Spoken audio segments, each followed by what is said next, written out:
We are learning there are still Americans stuck and struggling to get out of Afghanistan. Joining us now is David Fox, who runs a marketing firm in Kabul. He and his Afghan wife and son have been desperately trying to get out of that nation, but they are still there tonight. David, in a series of Facebook posts, you detailed your harrowing experience trying to leave to get to the airport, and then at the airport. Please tell us what happened.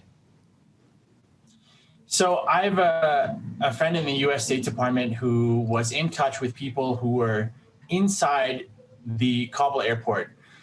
And after many days of, waiting and trying to decide what to do without any notice from the U.S. Government about evacuation flights, we decided, on the advice of my State Department friend, to make a run for the airport.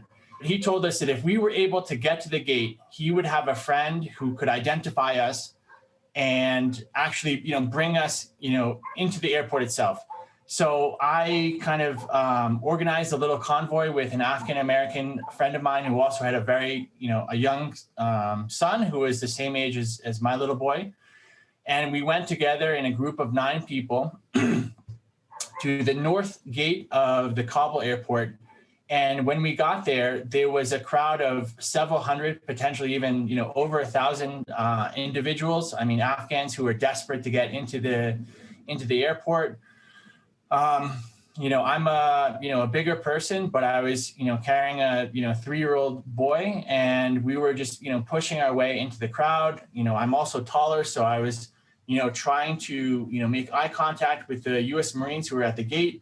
At one point I was about 10 feet away, which, felt like, with the number of people that were there, felt like, a football stadium's length. But I was able to make contact with one of the Marines, and he was yelling, Americans here.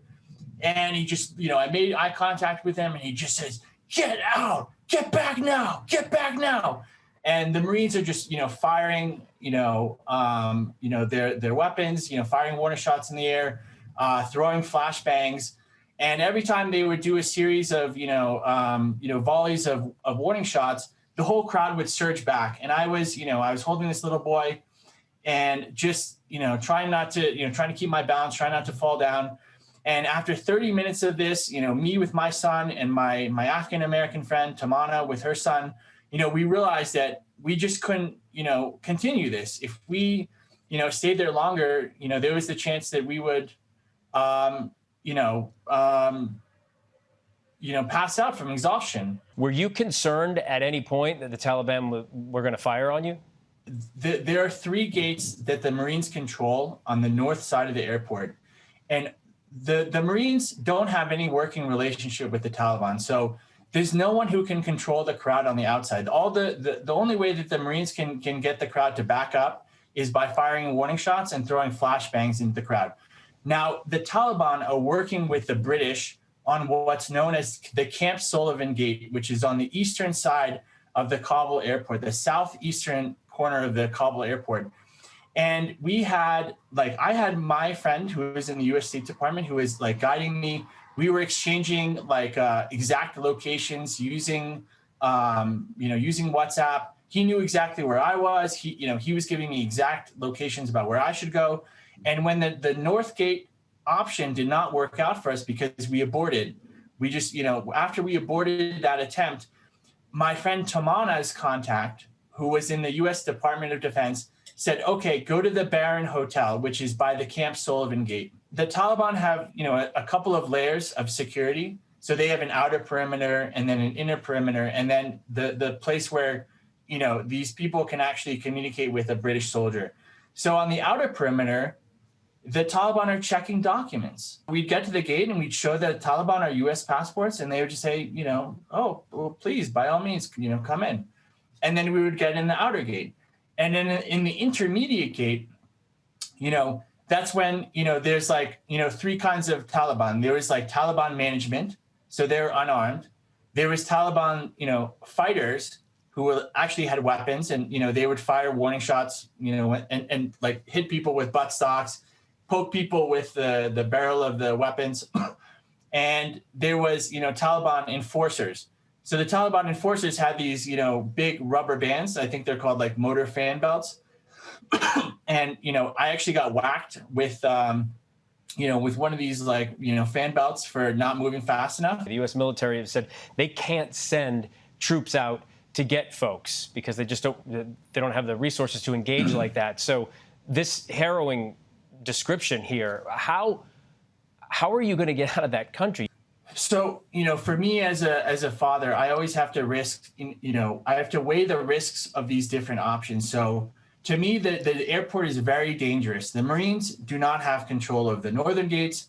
And for whatever reason, the British, are not allowing Americans with, American passport holders to just come in. The issue of the mob at the airport is because there's a belief in that's spreading, in the Afghan society, that if you can get into that airport by hook or by crook or just throwing elbows and pushing, then you will get on a free flight to America. And when you get to America, you will start processing your asylum case, and then you will become a U.S. citizen. So they think it's like a once in a lifetime opportunity to get to the United States, which for most Afghans is just like an implausible dream. So we are going to wait until these evacuation flights stop and then commercial flights resume. And, I just want to, if you allow me, I want to add one kind of additional piece of information about what the U.S. State Department is doing to try to, help, eligible individuals get to the airport. Go ahead, David. So this morning at around 9 a.m., I received an email from the U.S. Embassy Consular Services Department. And they said, we have created a document to help, American citizens and eligible SIV recipients and applicants get to the airport. And it is this document. I printed it just for you guys. Okay. This looks like a U.S. visa. Okay. So for those of you who aren't familiar, if you get a U.S. visa, an immigrant visa in your passport, this is what it looks like.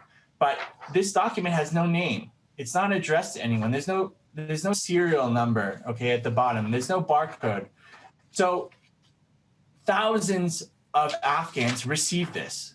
Basically, everyone who had applied for SIV, these special immigrant visas for the Afghan translators and other people, they received this email. And what do you think happened when these people received an email like this, a document like this, that has no name? Of course, they printed out 100 copies. Even the Taliban can't control, 2,000 or 3,000 people at the Camp Sullivan Gate when you have tens of thousands of Afghans who now have this kind of ridiculous, bogus document that the State Department created. I mean, I don't know how else to explain something like this, an idea like this, except for brainworms. I mean, it's absurd. David, what were they thinking? As a father, I can't imagine how stressful this is to you to get your wife and your son out of that country. I can tell you that President Biden told our George Stephanopoulos that he will get every American out who wants to get out of Afghanistan, and our people will be there until that happens. So I wish you and your family the best of luck. We'll continue to check in with you, but be safe, okay? Great, thank you. It was nice to talk to you.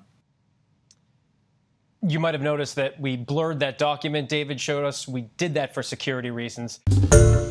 Hi, everyone. George Stephanopoulos here. Thanks for checking out the ABC News YouTube channel. If you'd like to get more videos, show highlights, and watch live event coverage, click on the right over here to subscribe to our channel. And don't forget to download the ABC News app for breaking news alerts. Thanks for watching.